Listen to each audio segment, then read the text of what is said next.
Cobalt को identify करने के 4 तरीके हो सकते हैं या 4 कंफर्मेटरी टेस्ट हो सकती है। पहली टेस्ट है अमोनियम क्लोराइड, अमोनियम हाइड्रोक्साइड और इनके प्रेजेंस में H2S के साथ। जो दूसरी रिएक्शन है KNO2 के साथ, जो थर्ड रिएक्शन है वो SCN नेगेटिव के साथ और जो फोर्थ रिएक्शन है वो KCN के साथ। तो ये 4 कंफर्मेटरी टेस्ट है। तो सबसे पहले कंफर्मेटरी टेस्ट के अंदर में इसने COS की ब्लैक प्रेसिपिटेट बना दी। ये एक ब्लैक प्रेसिपिटेट है और ये ब्लैक प्रेसिपिटेट इनसॉल्युबल है। किसके अंदर? ये इनसॉल्युबल है। किसके अंदर इनसॉल्युबल है? इनसॉल्युबल है डाइल्यूट एसिड्स के अंदर। कोई भी डाइल्यूट एसिड हो उसके अंदर ये इनसॉल्युबल है। कोई एक्सेप्शन भी है? अगर ये डाइल्यूट के अंदर इनसॉल्युबल है, इससे ये कहीं प्रूव नहीं होता कि कॉन्सेंट्रेटेड के अंदर भी इनसॉल्युबल होगा। अगर हमने इसे कॉन्सेंट्रेटेड HNO3 के साथ रिएक्ट कराई तो कोबाल्ट 2 पॉजिटिव क्रिएट करना है, सल्फर नीचे बैठ जानी है। सल्फर एक टर्बिडिटी क्रिएट कर रही है, सल्फर ने टर्बिडिटी क्रिएट करनी है। और अगर हमने इसे एक्वा रेजिया के साथ रिएक्ट कराई तब भी वापस यही कंपाउंड जनरेट हो जाने हैं। इस बार एक्वा रेजिया के साथ इसने COCl2 एक ब्लू प्रेसिपिटेट जनरेट कर रखा है। ये एक ब्लू प्रेसिपिटेट है जो जनरेट कर रखा है। अगर हमने इस ब्लू प्रेसिपिटेट के ऊपर इसे काफ़ी देर तक बॉयल करा और बॉयल करके फिर इसके अंदर वाटर ऐड कर दी तो ये ब्लू जो है वो थोड़े पिंक के अंदर ट्रांसफ़र हो जाते हैं। तो ध्यान रखना कि COCl2 के साथ अगर तुमने इसको लंबे टाइम तक गर्म करा और फिर पानी डाली तो इसके कलर के अंदर थोड़ी चेंज आ जानी है। तो ये पहला पार्ट था जहाँ पे हमने H2S के साथ रिएक्शन कराई। अब जो दूसरा पार्ट है उसके अंदर KNO2 के साथ पोटेशियम नाइट्राइट के साथ रिएक्शन है। इस रिएक्शन के अंदर इसने येलो प्रेसिपिटेट जनरेट करने हैं जहाँ पे कोबाल्ट +3 के अंदर है। नेक्स्ट इज थायोसाइनेट के साथ है, इसने इसके साथ एक ब्लू कलर प्रेसिपिटेट क्रिएट करती है और ये हम लोगों ने कई बार देख रखा है SCN के साथ ब्लू कलर। जनरली अगर तुम उस वाली टेस्ट के अंदर ध्यान रखना तो ये रेड कलर प्रेसिपिटेट क्रिएट करते हैं जब ये SCN एक साथ है। और हमने लैसिंजिंग टेस्ट करा था वहाँ पे ये रेड कलर प्रेसिपिटेट दे रहे थे, लेकिन तब वहाँ पे कोबाल्ट नहीं था। कोबाल्ट के साथ इनकी कलर चेंज हो जाती है। तो लिगेंड की कॉन्ट्रीब्यूशन है कलर में, लेकिन mainly colour is because of the central metal. तो सेंट्रल मेटल के कलर के ऊपर डिपेंड करते हैं। अगर हमने KCN यूज करी तो KCN के साथ इसने रेडिश ब्राउन प्रेसिपिटेट जनरेट करने हैं। और अगर हमने एक्स्ट्रा ले रखा है, अगर हमने रिएजेंट एक्स्ट्रा ले रखा है, एक्सेस ऑफ रिएजेंट ले रखी है, तो ये कंपाउंड एक जो सिंपल सॉल्ट है ये कॉम्प्लेक्स सॉल्ट के अंदर कन्वर्ट हो जानी है। और अगर इसने कॉम्प्लेक्स बनाई तो सॉल्युबिलिटी क्या होगी? कॉम्प्लेक्स बनाने पे सॉल्युबिलिटी इसकी इंक्रीज कर जानी है। ये हमने कई बार देखा, पूरे सॉल्ट एनालिसिस के अंदर यही चीज़ें देखी कि अगर आपने रिएजेंट सरप्लस ले रखे है तो उसके वापस डिजॉल्व हो जाने के चांसेस ज़्यादा है। And most of the time it is because of the formation of complex salt. तो यहाँ भी वही कॉम्प्लेक्स सॉल्ट का मैटर क्रिएट हो जाता है। और ये जो पार्ट है, ये पार्ट बेसिकली एसिड के अंदर भी सॉल्युबल है। मतलब कोई भी पार्ट जो मिनरल एसिड है वो इसे वापस डिजॉल्व कर सकता है।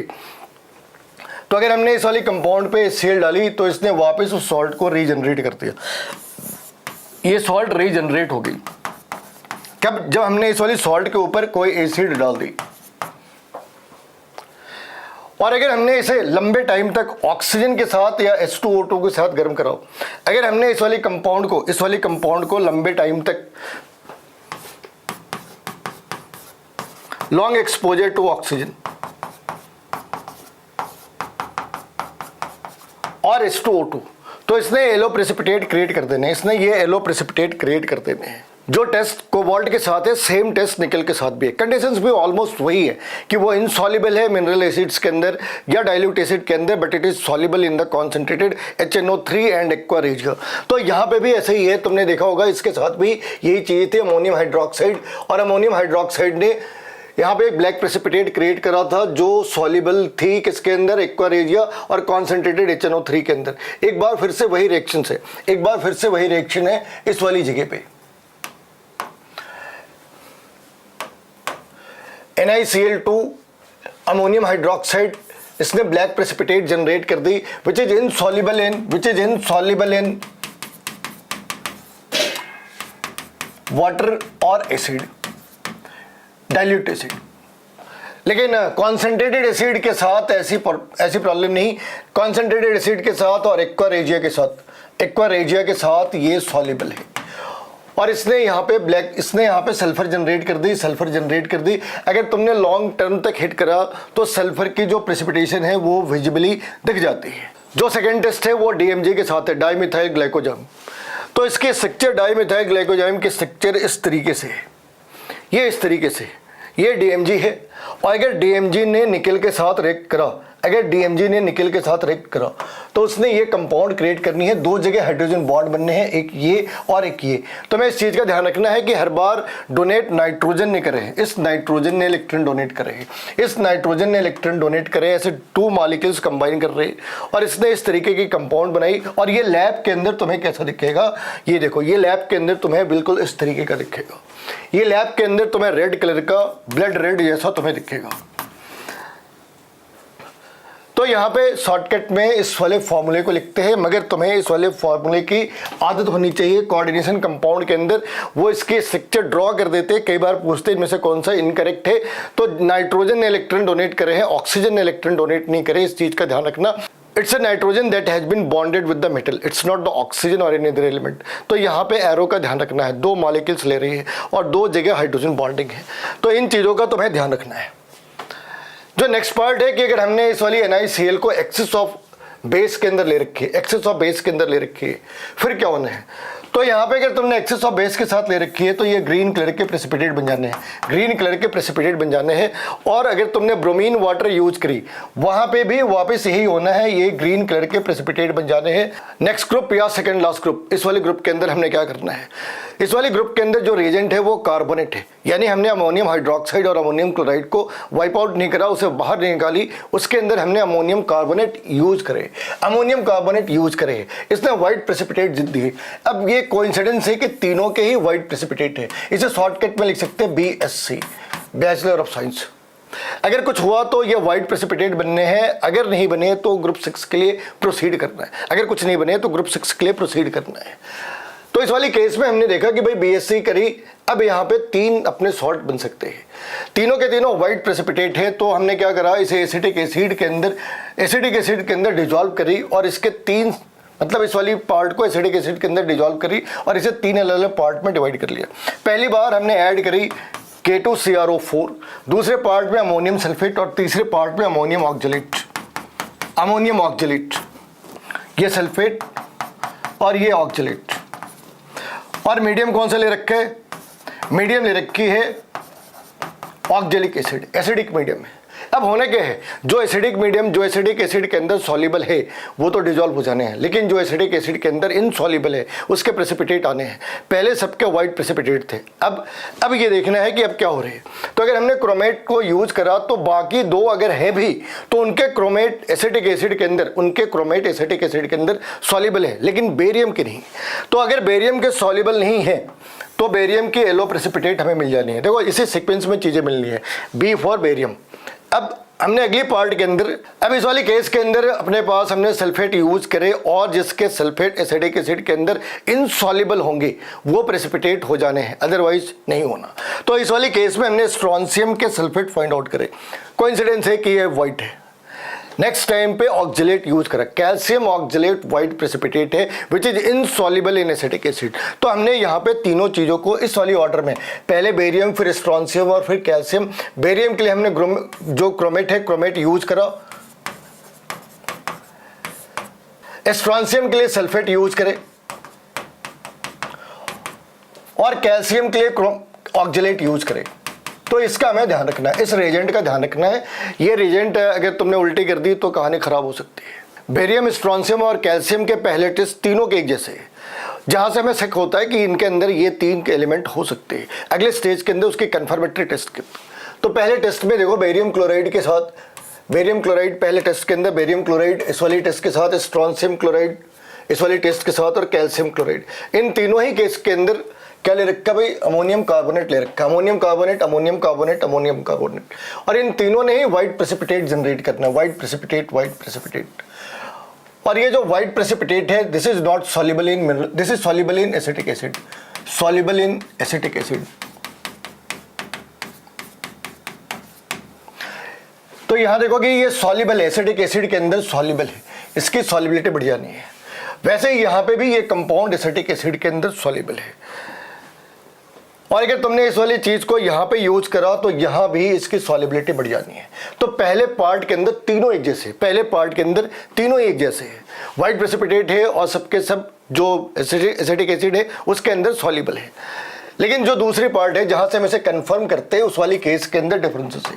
तो बेरियम की कन्फर्मेटरी टेस्ट पोटेशियम क्रोमेट के साथ करते हैं। पोटेशियम क्रोमेट के साथ जो प्रेसिपिटेट जनरेट हो रहा है, येलो प्रेसिपिटेट, वो मिनरल एसिड के अंदर तो सॉल्युबल है, but this is not soluble in the acidic acid. तो ये मिनरल एसिड के अंदर सॉल्युबल होते, ये मिनरल एसिड के अंदर सॉल्युबल है। बेरियम की कन्फर्मेटरी टेस्ट है K2CrO4 के साथ, K2CrO4 के साथ ये इसकी कन्फर्मेटरी टेस्ट है, CT लिखा। ये यहाँ पे एक येलो प्रेसिपिटेट है और ये येलो प्रेसिपिटेट एसिटिक एसिड के अंदर सॉल्युबल नहीं है, एसिटिक एसिड के अंदर इनसॉल्युबल है, लेकिन मिनरल एसिड्स के अंदर ये सॉल्युबल है, मिनरल एसिड के अंदर ये सॉल्युबल है। तुम्हें इस डिफरेंस का ध्यान रखना है। एसिडिक एसिड के अंदर सॉल्युबल नहीं, मगर मिनरल एसिड के अंदर सॉल्युबल है। अगर हम इसे स्ट्रॉन्सियम के ऊपर अप्लाई करके देखें, स्ट्रॉन्सियम के साथ कन्फर्मेटरी टेस्ट, स्ट्रॉन्सियम की कन्फर्मेटरी टेस्ट यहाँ से करते हैं सल्फेट डाल के, अमोनियम सल्फेट डाल के। स्ट्रॉन्सियम की कन्फर्मेटरी टेस्ट है अमोनियम सल्फेट के साथ, और इस अमोनियम सल्फेट में यहाँ पे स्ट्रॉन्सियम सल्फेट के कंपाउंड स्ट्रॉन्सियम सल्फेट जनरेट हो रही है, और ये स्ट्रॉन्सियम सल्फेट इनसॉल्युबल है। और स्ट्रॉन्सियम की कन्फर्मेटरी टेस्ट है अमोनियम सल्फेट डाल के, ये इसकी कन्फर्मेटरी टेस्ट है स्ट्रॉन्सियम की कन्फर्मेटरी टेस्ट है अमोनियम सल्फेट के साथ। यहाँ पे स्ट्रॉन्सियम सल्फेट डाल रखी है, ये सॉल्युबल है बॉइलिंग HCl के साथ, बाकी चीज़ों के साथ सॉल्युबल नहीं है।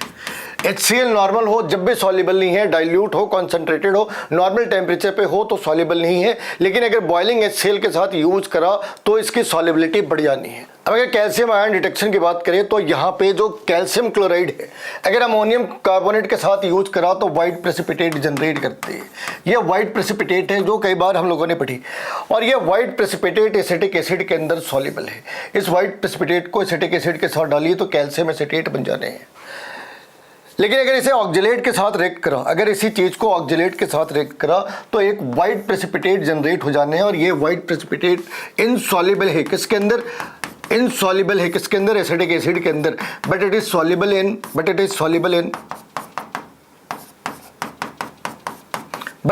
In the mineral acid. तो ये सारी कहानी तुम देख रहे कि जो एसिडिक एसिड है उसके अंदर इनसॉल्युबल है, मिनरल एसिड में सॉल्युबल है। कई बार मिनरल एसिड में सॉल्युबल नहीं है तो कॉन्सेंट्रेटेड एसिड में सॉल्युबल है, वहाँ भी सॉल्युबल नहीं है तो एक्वा रेजिया से बच के कहाँ जाओगे, है ना। जिसका कोई नहीं उसका एक्वा रेजिया होता है। तो ये अपनी सीक्वेंस है कि कहाँ पे सॉल्युबल है, कहाँ पे इनसॉल्युबल है। अगर हमने फेरिस साइनाइड के साथ इसे रिएक्ट कराई, फेरिस साइनाइड के साथ, तो ध्यान रखना फेरिस साइनाइड के साथ इसने व्हाइट प्रेसिपिटेट जनरेट करने हैं। तुम एक चीज़ नोटिस कर रहे हैं कि जनरली जो एस ब्लॉक एलिमेंट है पोटेशियम और कैल्शियम, ये ज़्यादातर जब तक कोई क्रिस्टल डिफेक्ट ना हो ये ज़्यादातर वाइट प्रेसिपिटेट जनरेट कर रहे हैं। लेकिन यही चीज़ें डी ब्लॉक एलिमेंट के साथ नहीं थी, वो उधर एस्टमेन कलर था। इनकी लाइफ क्या वाइट जिंदगी जी रही, उनकी लाइफ में क्या एस्टमेन कलर है, कोई ब्लू है, कोई ग्रीन है, कोई डार्क रेड है। लेकिन यहाँ पे ये प्रॉब्लम जनरेट नहीं होती। तो अगर हमें मैग्नीशियम डिटेक्ट करनी हो तो ग्रुप रिएजेंट क्या है, अपने पास 2 तरीके हैं। जो ग्रुप 5 के सबस्ट्रेट थे, जो बचा हुआ पार्ट था, उसके अंदर हमने ऑक्जेलेट पास करी, या फिर सॉल्ट सॉल्यूशन ले रखा उसके अंदर ऑक्जेलेट पास करा, और इस केस के अंदर में मैग्नीशियम ने ऑक्जेलेट क्रिएट करने हैं। और यहाँ पे जो दूसरा रिएजेंट है वो है Na2HPO4, इसने एक वाइट प्रेसिपिटेट जनरेट करने हैं। अब तुम एक बार फिर से देखोगे ग्रुप 1 और ग्रुप 2 के जितने भी प्रेसिपिटेट है वो वाइट प्रेसिपिटेट होते हैं, वो वाइट प्रेसिपिटेट है।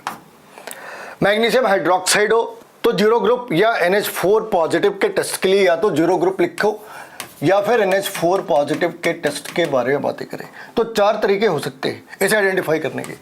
पहला white fume test, second HgNO3, third copper sulphate, और फोर्थ नेस्लेस रिएजेंट।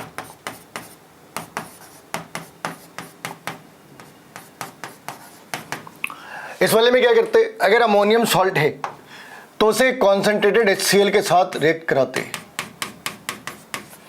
इसे कॉन्सेंट्रेटेड HCl के साथ रिएक्ट कराया, अमोनियम क्लोराइड की वाइट फ्यूम क्रिएट हो जानी है, वाइट डेंस फ्यूम क्रिएट हो जानी है। तो ये अमोनियम की एक टेस्ट है। जो दूसरा टेस्ट है वो ज़्यादा इंपॉर्टेंट सा टेस्ट है, इसमें Hg1 पॉजिटिव में है, इसने खुद को Hg2 पॉजिटिव और Hg के अंदर डिस्प्रपोर्शनेट करना है। क्या करना है? डिस्प्रपोर्शनेट करना है। तो इसने जनरेट क्या करी? इसने जनरेट करी HgNH3 NH2NO3 प्लस Hg। तो ये जो दोनों पार्ट है ना, ये दोनों पार्ट ने मिलके ब्लैक प्रेसिपिटेट क्रिएट करते हैं। बेसिकली कंट्रीब्यूशन इसका है, मगर Hg एक लिक्विड के फॉर्म में है, वो ब्लैक सा अपीयरेंस जनरेट कर रहा। तो मैं इस चीज़ का ध्यान रखना है कि Hg1 पॉजिटिव ने डिस्प्रपोर्शनेट करा है, डिस्प्रपोर्शनेट करा है, इसने खुद को डिस्प्रपोर्शनेट करा है। अगर CuSO4 के साथ बात करें तो इसने क्या करा कि CuSO4 के साथ अगर अमोनियम सॉल्ट हमने यूज करी तो इसने डीप ब्लू सॉल्यूशन बना दी। कोई बहुत मुश्किल नहीं है इसका फॉर्मूला लिखना, तुमने कम से कम जाने अनजाने 100 बार ये फॉर्मूले देखे होंगे, 100 बार।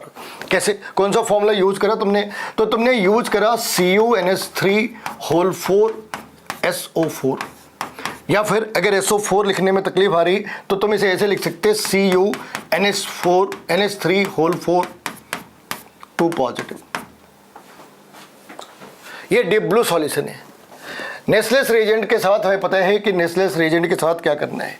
तो नेस्लेस रिएजेंट के साथ क्या यूज करा भाई? HgI4 2 negative. तो इसने नेस्लेस रिएजेंट के साथ जनरेट क्या करा? इसने जनरेट करा HgO, इसने जनरेट करा HgO, HgNH3 और I। इसे कहते हैं एमिडो आयोडाइड या फिर मिलन स्पेस।